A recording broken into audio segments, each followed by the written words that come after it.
Essa é uma produção da Sônica Podcasts Anywhere.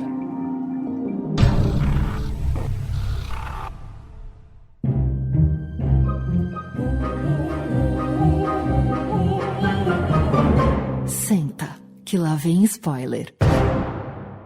Muito bem, meus amores, estamos aqui de volta com mais um episódio do Senta que lá vem spoiler, a sua dose semanal de spoiler de filmes, séries, documentários e indústria do entreter. Todas as semanas a gente tá por aqui com uma análise crítica cheia de amor ou não das coisas mais legais que são lançadas nos cinemas e também nos serviços de streaming. Meu nome é Renato Sansão e hoje o papo vem repleto de emoções e sentimentos reprimidos do velho oeste americano. Vamos falar aqui de Ataque dos Cães, uma das grandes apostas da Netflix para a temporada de premiações. E para me acompanhar nessa, temos aqui o nosso Marcos Benedito Cumberbatch, o meu, o seu, o nosso Marcudo. Marcudo, se ficar o bicho come, se correr o bicho pega, que fala, cara? Olá, pessoal. É isso aí, Sansi. Nesse caso, ainda mais se a pessoa estiver numa certa lagoa, né? As lagoas são perigosas aqui, Marcudo. Olha, temos hoje também a nossa querida Lari Chileguel. Lari, seria Benedict Cumberbatch o mais versátil ator de sua geração? Oi, galerilde. Sempre muito bom estar aqui com vocês. Não vou dizer o mais versátil, porque eu sou time Leonardo DiCaprio para essa função, viu? Mas, só porque o meu coração tá lá no Léo, viu? Mas o Benedict é sim muito versátil, vai de Doutor Estranho a Sherlock Holmes, a Alan Turing. Então, assim, aqui ele veio mostrar mais uma versatilidade nesse cowboy aqui com masculinidade tóxica. Muito bem, eu também não vou dizer o mais versátil, porque Gianni, versátil. E olha, gente, nunca é demais lembrar que, assim como o nome já diz, a gente pega pesado mesmo nos spoilers, viu? Então, caso você ainda não tenha conferido o Ataque dos Cães, recomendamos que dê o play lá na Netflix antes de dar sequência aqui nesse programa. Então, olha, daqui em diante é por sua conta e risco, combinado? Solta o trailer pra nós aí, ô Bronco Henry. I wonder what little lady made these. I did, sir.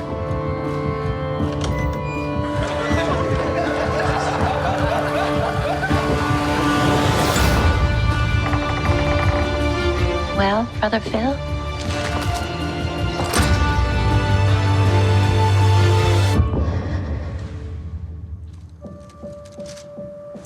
Open up the gate, let him out. You sure he's not ready? Go on, let him out. He's just a man, Peter. Only another man.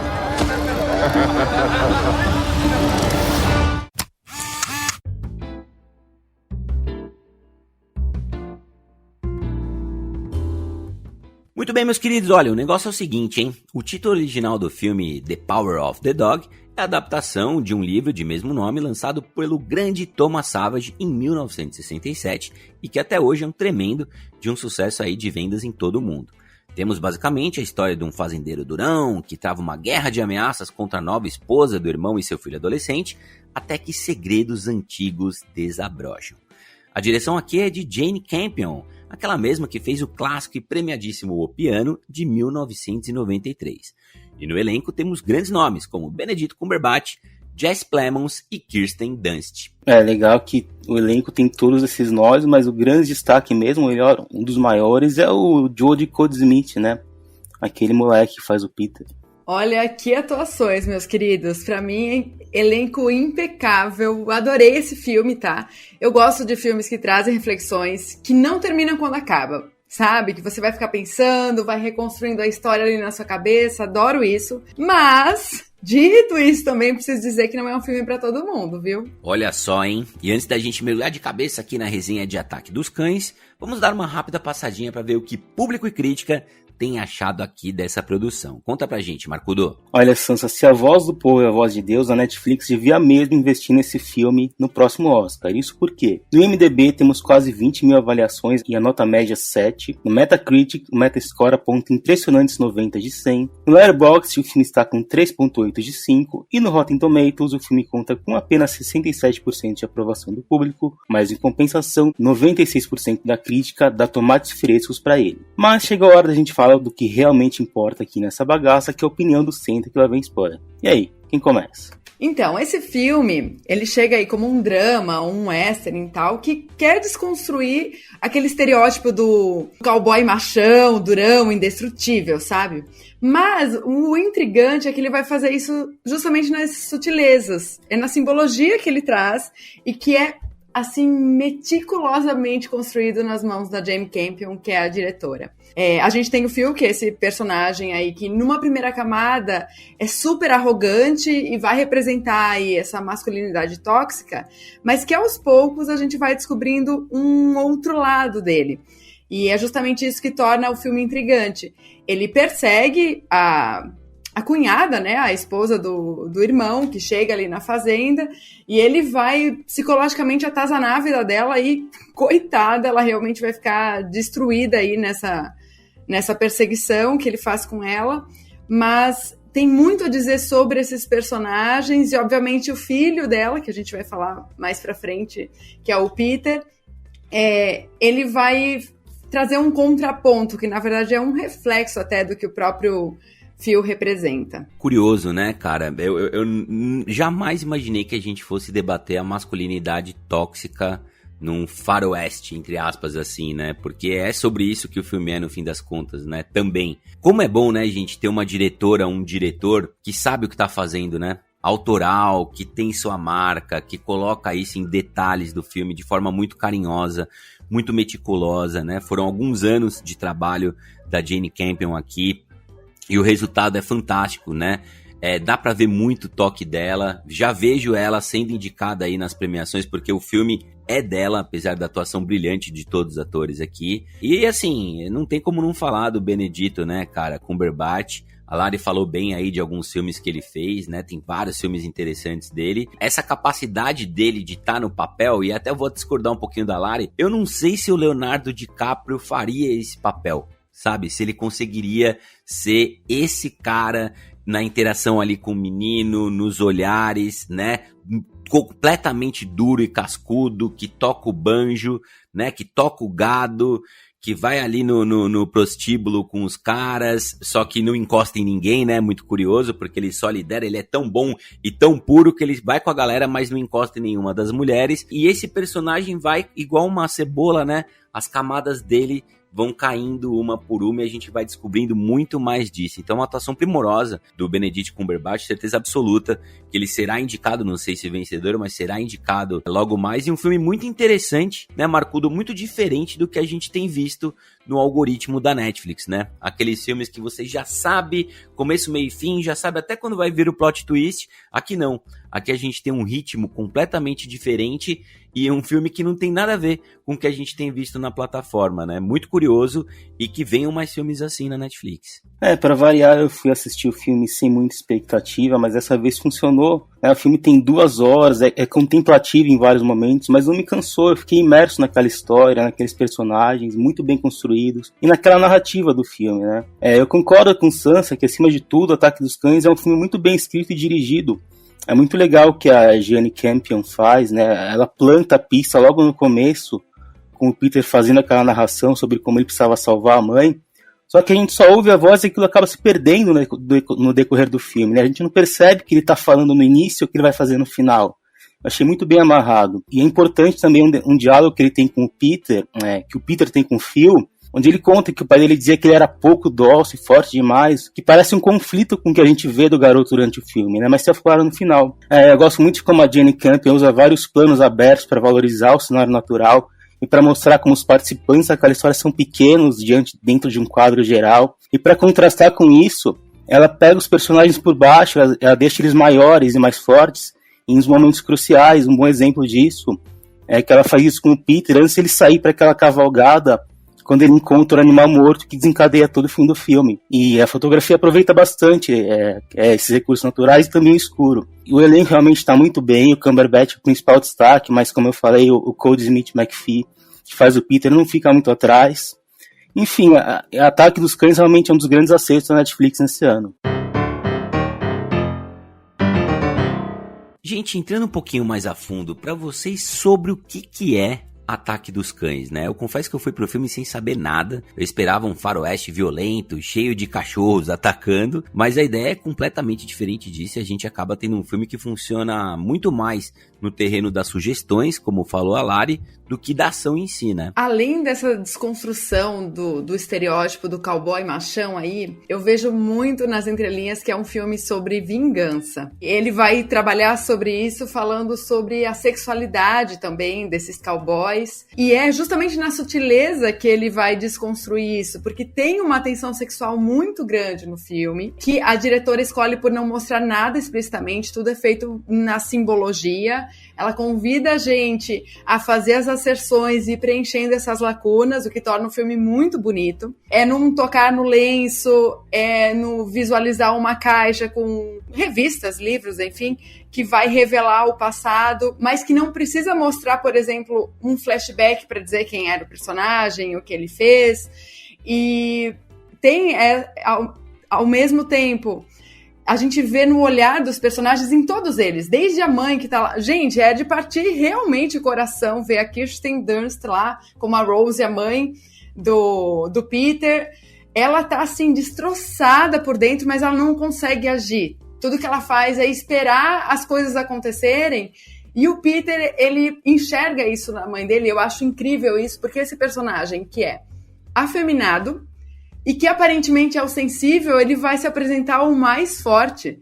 Então, aqui, isso é um spoiler, eu não vou dizer de fato, não é uma força bruta, não é aquela força de literal, né? Mas na sagacidade que ele vai conduzir no terceiro ato do filme, as atitudes que ele vai ter para salvar a mãe, que é justamente o que o Marcudo falou, que ele fala na narração lá no início, sabe? Então, é um filme denso, muito bonito, como ele faz essa desconstrução, essa relação maternal também, ao mesmo tempo que tem a relação entre dois homens, né? Então, acho...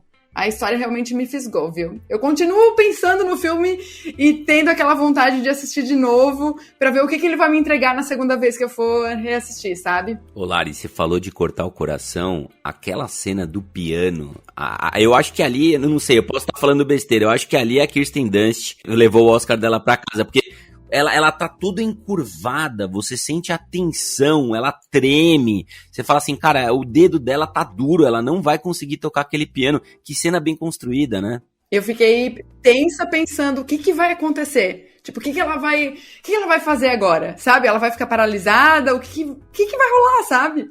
Tanto aí quanto na hora que ela tá ensaiando, né? É muito tenso também aquele ensaio, quando aí o Phil chega e começa a tocar junto com ela, aquele dueto, é muito legal. Primeiro que eu não gostei do título em português, né? A gente vai descobrir o porquê do título em inglês só nos últimos minutos, quando o Peter lê aquela passagem da Bíblia pedindo para ser livrado do poder do cão. E aqui realmente o cão tá mais no sentido do demônio, né? Uma presença maligna, que era exatamente o que o personagem do Cumberbatch representava na vida da mãe dele e na vida dele também.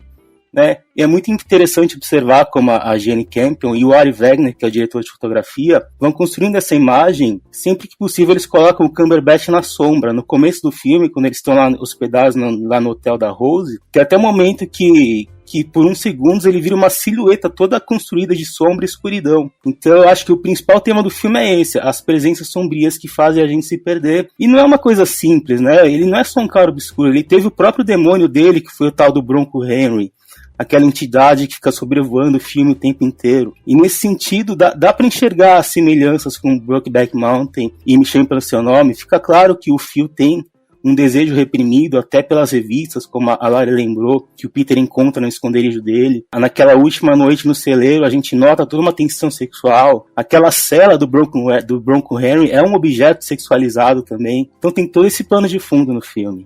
E tem o lance da corda, né, cara? Porque o Phil, ele fica fazendo aquela corda, né, a partir do couro, e a forma que ele vai costurando a corda dá muita impressão que ele tá puxando um cabelo, né?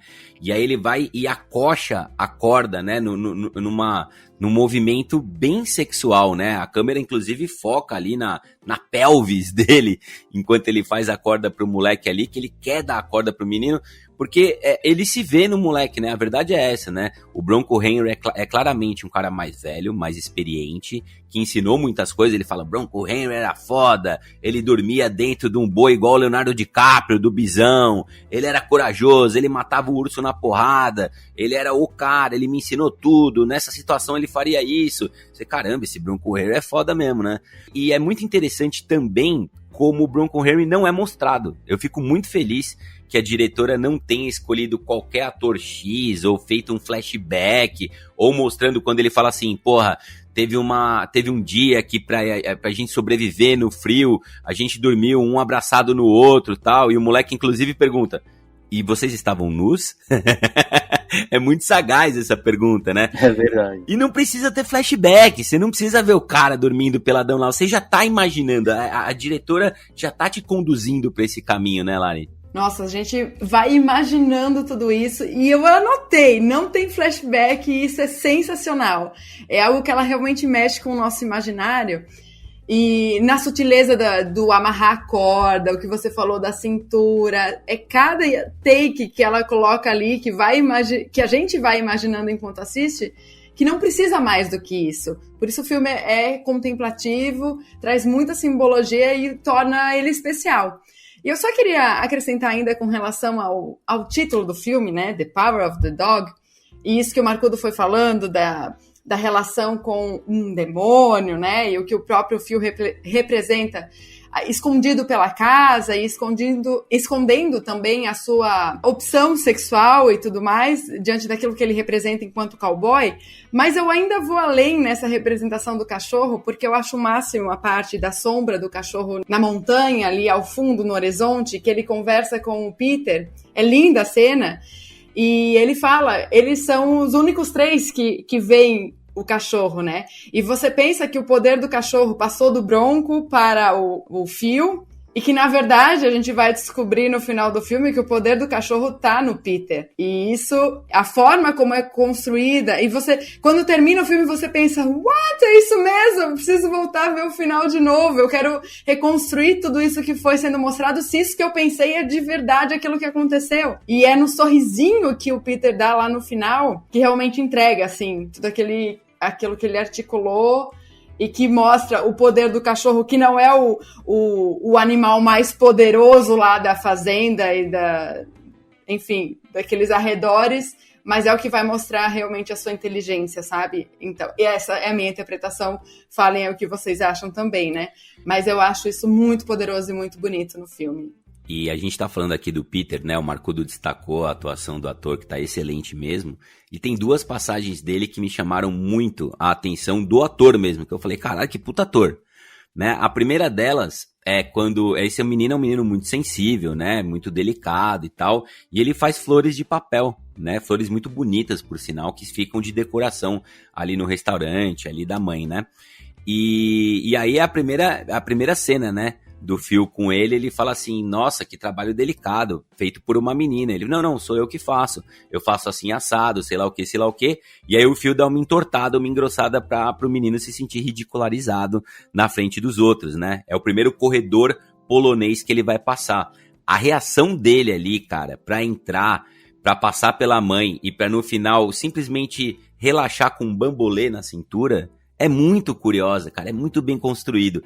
E a segunda, voltando ao corredor polonês, tem um verdadeiro corredor polonês ali na floresta, que o menino passa andando sem hesitar, numa linha reta, super seguro de si, porque ele quer chegar no final, não sei se ele quer ver um ninho de pássaro, ou alguma coisa que tem ali na árvore que chama a atenção dele, afinal de contas ele quer ser um médico, né?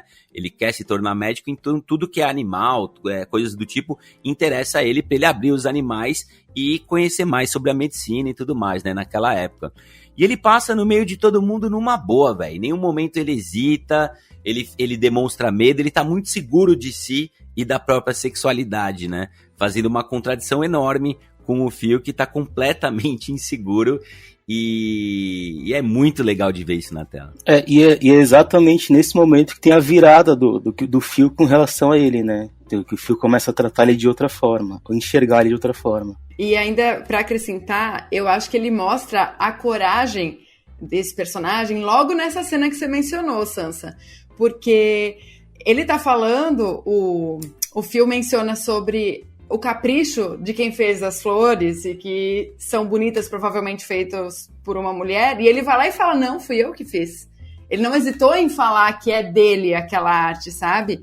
Então ele mostra a coragem desde o início, e ela vai se fortificando no decorrer do filme, e ao mesmo tempo, eu gosto muito dessa característica dele, do quanto ele é meticuloso, porque ele vai caçar o coelho, ele vai abrir o coelho, vai treinar aquilo que ele lê nos livros que foi do pai dele lá da medicina, e ele vai compreender o que ele vai fazer na hora que ele tiver que pegar o couro de um animal morto que está ferido.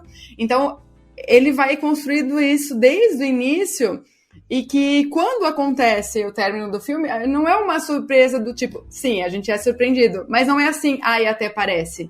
É tipo, cara, tava lá desde o início. A gente foi acompanhando essa evolução do personagem. Então, eu acho isso muito legal também. Não tem aquele truque barato, né, Marcudo? Que muitos diretores fazem de não mostrar nada e não falar, no final a gente fala assim, tem isso, caramba, mas você não tinha mostrado nada pra mim. Não, a Lari falando, eu lembrei de outro paralelo, o Sansa lembrou dos paralelos desses dois momentos dele. Tem um momento no começo do filme que a mãe entra no quarto e ele tá de costas fazendo as flores, e no segundo momento aquela empregada da casa entra no quarto e ele tá de costas dissecando o coelho, né? Então, pra ver como o personagem vai mudando. Muito legal. Bom, gente, não dá pra gente falar aqui de Ataque dos Cães sem a gente dissecar a atuação do Benedito Cumberbatch, que tá atualmente aí com 45 anos, praticamente a mesma idade de grandes nomes como Leonardo DiCaprio e Joaquin Phoenix. Gente, a gente tá diante de um dos maiores atores da sua geração? Sim, na lata, assim. Ele é um puta ator realmente, e isso que você falou antes, Sansa, de que, por exemplo, o Leonardo DiCaprio talvez não teria entregue um personagem assim tão complexo, por mais que o meu lado fã diga, eu gostaria de ter visto isso também, eu amei a atuação dele, pra mim vai ter sim uma indicação merecidíssima ao Oscar, mas o que eu mais adorei na atuação é de realmente ver o quanto externamente ele mostra esse cara machão e durão, porque no seu caminhar, aquela coisa da perna meio aberta, quando ele pega o banjo pra tocar e intimidar a Rose, ele tá lá sempre, tipo, ele é o maioral e ele representa isso na sua postura, sabe? O sotaque também, né, Lari? Total. Então ele traz essa força corporal, mas no olhar ele vai entregando outras camadas do personagem, e é justamente quando ele abre um espaço pro Peter entrar nessa relação que a gente vai percebendo as fragilidades desse personagem, que ele vai abrindo o histórico com o Bronco Henry, que ele vai estar lá naquele momento do banho, que ele não gosta de tomar o banho em casa, mas ele vai sempre lá naquela lagoa, e que a gente vê ele num momento de fragilidade, relembrando do Bronco Henry, porque ele tá com um lenço lá com as iniciais, né, BH, no qual ele sempre fala e relembra de quem foi esse cara e da influência desse mentor na vida dele, né? Detalhe pra onde ele guarda o lenço, né? Sim, detalhe pra onde ele guarda o lenço. E que o lenço, outro detalhe, é que também tem essa coisa de amarrar o lenço no pescoço, que também é um símbolo do cowboy, e que ele vai utilizar para realmente mostrar a tensão sexual que existiu entre esse outro personagem, né? Então, a gente vê depois ele desconstruído ali naquele ambiente da natureza, escondido, onde ele pode mostrar quem ele realmente é, porque na frente dos outros ele não consegue chegar nisso, mas que até a sua corporalidade é desconstruída ali nesses momentos. Então a gente vê de fato a versatilidade desse ator sendo botada à prova ali e mostrando todo o seu talento. É realmente muito bonito.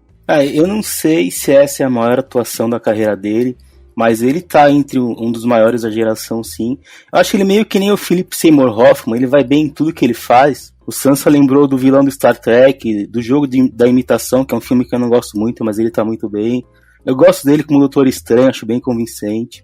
E no Ataque dos Cães, desde o começo, a gente vê um cara meio animalesco, né? Seja na forma como ele trata o irmão, os funcionários, o próprio Peter no restaurante. Dá pra ver a importância daquela entidade Bronco Henry pra ele. Parece que foi uma relação que deixou ele retraído, a ponto de ele estar sempre voltando pras raízes, o que ele literalmente faz pra chegar naquela lagoa só dele, né? Ele passa por baixo da árvore. Então ele age que no animal, ele tem orgulho de estar sujo, ele extravasa nos bichos, ele bate na égua dele, xinga...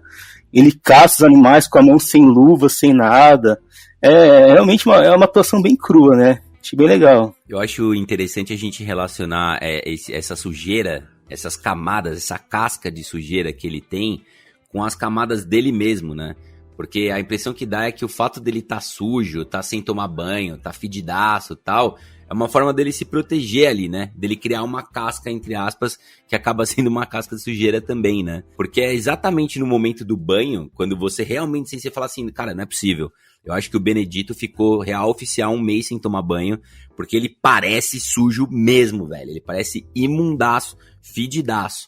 E quando ele toma aquele banho, você consegue enxergar as cascas saindo, o movimento corporal, aí você vê sutileza naquele cowboy tão enrijecido, tão duro, que gosta dali com os outros, que fala besteira, que tira sarro, né? Todo o estereótipo, né, do cowboy machão, se dissolve em segundos na tela, né? E aí você vê o potencial da atuação dele até de costas, né? Ele de costas com muita sutileza, segurando o lenço, numa cena muito bem construída, de novo, pela Jane Campion. Aliás, que belíssima diretora, quero ressaltar aqui.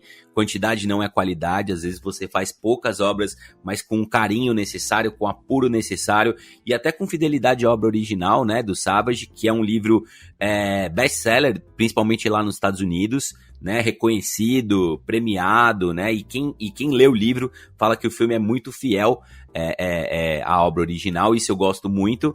Ou seja, quando a gente for pensar em premiações, né, gente, de repente pode vir aí alguma coisa relacionada a roteiro adaptado, às atuações, porque falamos pouco aqui, inclusive, de Kirsten Dunst, né, Lari? É verdade. Antes de ir para Kirsten Dunst, eu quero dizer que eu já quero ver a segunda mulher na edição consecutiva levar o Oscar para casa, viu? Minha torcida já é para ela, preciso dizer aqui. Já levou o melhor roteiro e agora eu espero que ela leve melhor roteiro adaptado e também melhor direção.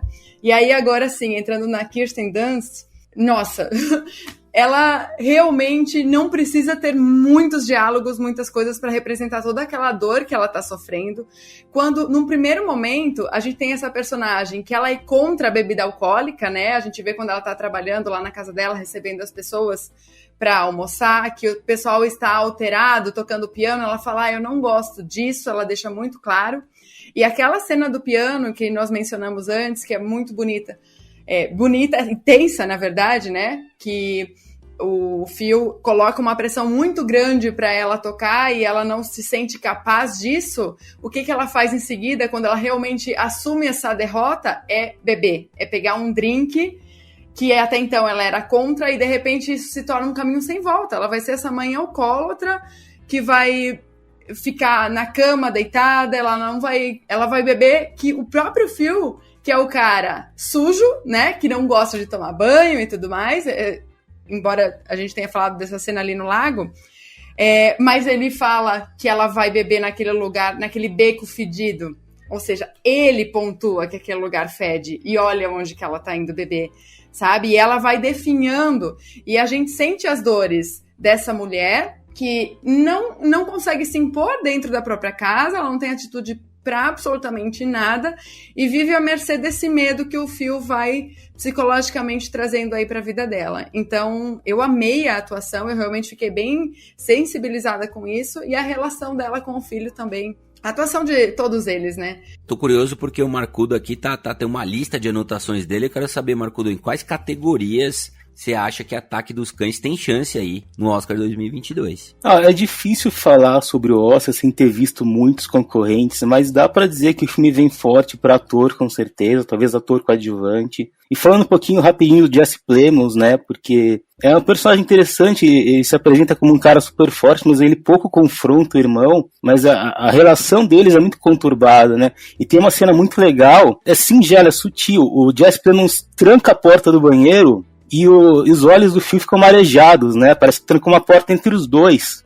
Né? Ele trancou a porta para a esposa usar, mas parece que trancou uma porta entre os dois. Achei muito legal, um detalhe de direção muito legal. Então, direção com certeza deve estar no Oscar. Roteiro também, fotografia e, claro, melhor filme. Ô, Marcudo, você trouxe um ponto interessante, cara, que é legal a gente falar aqui. Essa porta trancada, ela também diz muito respeito aos irmãos ricos, né? Eles têm bastante dinheiro, fazendeiros, proprietários de terras, né? Dormirem no mesmo quarto em camas de solteiro, como se fossem duas crianças, né? Curioso isso. Inclusive o Phil trata o irmão como uma criança, gordão, sei lá o que e tal. É como se fosse aquela relação se eles tivessem 10, 11 anos de idade. Lá no hotel eles dormem juntos, na mesma cama, inclusive, né? Porra, eles chegam a dormir juntos na mesma cama, cara. Então tem uma relação de intimidade ali. E eu não sei vocês, mas eu fiquei com a sensação de que da forma que eu gosto muito do Jesse Plemons, cara, acho um baita ator.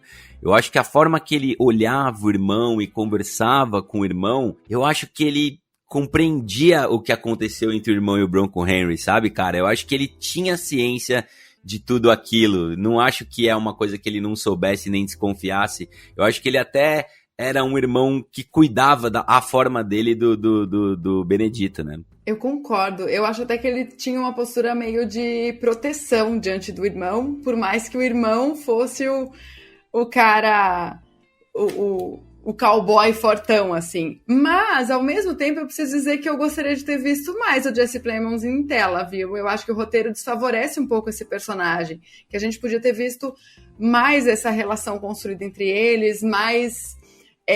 a gente vê que tem problemas não resolvidos entre esse relacionamento de irmãos ali, que tem mais coisas por trás, mas que não desenvolve tanto quanto os outros personagens. E como ele é, tipo, esse super ator, eu senti falta de ter um desenvolvimento um pouco maior. Pra gente fechar esse bloquinho do Oscar, cara, eu quero dizer que eu concordo demais com a Lari e que eu quero ver uma diretora de novo, mulher, ganhar o Oscar de melhor direção. Vamos fazer justiça, né? Há tantas e tantas possibilidades, atuações e coisas interessantes que a gente viu, grandes trabalhos com mulheres à frente, e não é diferente aqui. O que a Jane Campion faz é coisa de gente enorme, coisa de gente que manja, né? Tanto na adaptação do roteiro quanto na direção. E por falar em mulheres, cara, a Kirsten Dunst, pra mim, tem momentos do filme que ela rouba o filme pra ela, e olha que ela tá com o Jesse Plemons e o Benedito ali. E eu quero mais uma vez destacar, o Marcudo puxou essa aqui, mas o garoto Cole Smith McPhee, né, que é um ator que já tem 25 anos. Eu achei que ele tivesse, cara, 18, 19, né, ele já tem 25 anos, tem uma atuação fantástica, cara. A relação dele com o Phil, do Benedito, é maravilhosa, e eu gosto demais desse campo da sugestão, dos olhares, porque ele tinha um plano. Se alguém tinha um plano lá, era o moleque, era o Peter, né? Agora, em determinados momentos, a atuação é tão boa que você pensa, ele tem um plano, o cara tá destruindo a mãe dele que tá definhando, como a Lari falou. Ele vai se vingar em algum momento, né? O poder do cão tá com ele, ele enxerga a porra do cão na montanha. Que eu, inclusive, dei pause. Eu pausei o filme e fiquei olhando, eu falei, esse cachorro tá com a boca aberta. Eu também tentei enxergar e não consegui. Eu falei, acho que eu não tenho o poder do cão, velho, eu não tô conseguindo ver o cachorro ali, cara. Eu preciso dizer que eu tava me sentindo muito especial, porque eu localizei o cão. Se é o cão real, eu não sei, mas que eu vi, eu vi.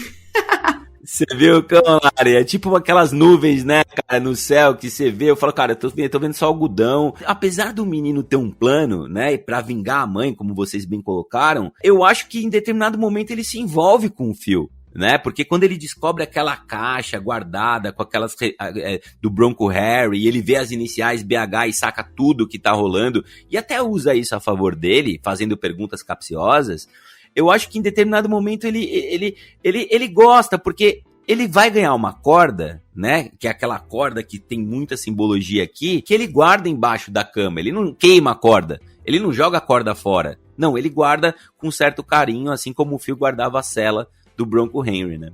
Pra mim a corda ainda mais simboliza o poder do cão, sabe? Então por isso ele vai guardar, é isso que tá... Que ele não vai se desfazer disso, sabe? Mas eu concordo contigo, Sansa, porque eu super vi também essa tensão sensual, sexual, romântica entre eles, sei lá quais são todas as tensões que rolaram ali, e que a única coisa é que ele ama mais a mãe do que essa possibilidade de ter algo com o Phil. Então essa é a escolha que ele faz, né? Então não quer dizer que não existe uma amorosidade ali também, mas o lado pra mãe vence, assim. Era recíproco, Marcudo? Eu não sei se era recíproco, mas ele realmente... Ele era uma criança, né? A gente tem que lembrar que ele era um moleque. Então realmente ele deve ter ficado impressionado. Aquele cara que vivia maltratando ele, agora tá interessado nele, quer ensinar pra ele, quer cavalgar por aí com ele. Alguma coisa deve ter, algum interesse deve ter despertado mesmo. Mas ao mesmo tempo que ele era assim um moleque, eu concordo. E quando ele pergunta sobre o Bronco Henry, ele fala que o Phil fala que tinha a mesma idade que o Peter. Então, assim, a idade não quer dizer nada ali. Ele sendo novo ou não, tá revivendo a mesma história, sabe? Que ele podia ser um mentor, ele ia reviver tudo aquilo, mas se ele não tivesse metido no caminho dele e atazanado a vida da mãe. Vamos de notinhas? Quero saber aqui de 0 a 100 quantas poltronas amarelas vocês dão pra The Power of the Dog ou Ataque dos Cães. Manda lá, Marcudo. Filme muito bem escrito, dirigido, atuado. O filme cresceu aqui pra mim na nossa conversa. Eu dou 92 poltronas amarelas. Eu só não vou dar 92 pra não ser igual. Então eu vou aumentar uma poltroninha, serão 93 poltronas amarelas, porque eu realmente amei esse filme. Toda a simbologia, aquilo que ele representa, a direção e essas atuações vale essa quantidade aí de poltronas. Tô com o Marcudo, hein? Entrei na conversa com 85 poltronas amarelas na cabeça, já ia cravar aqui fácil, que é uma boa nota, né? Mas cresceu na conversa, a Lari tem razão, o filme termina, você continua refletindo sobre ele, tem questões muito bem colocadas. Eu adoro o poder da sugestão, sabe? Cara, sugere, não coloca tudo ali, sugere e deixa a gente concluir. Então vou deixar o filme aqui com 90 poltronas amarelas. Muito bem, com isso chegamos aqui à média de 92 poltronas amarelas para Ataque dos Cães.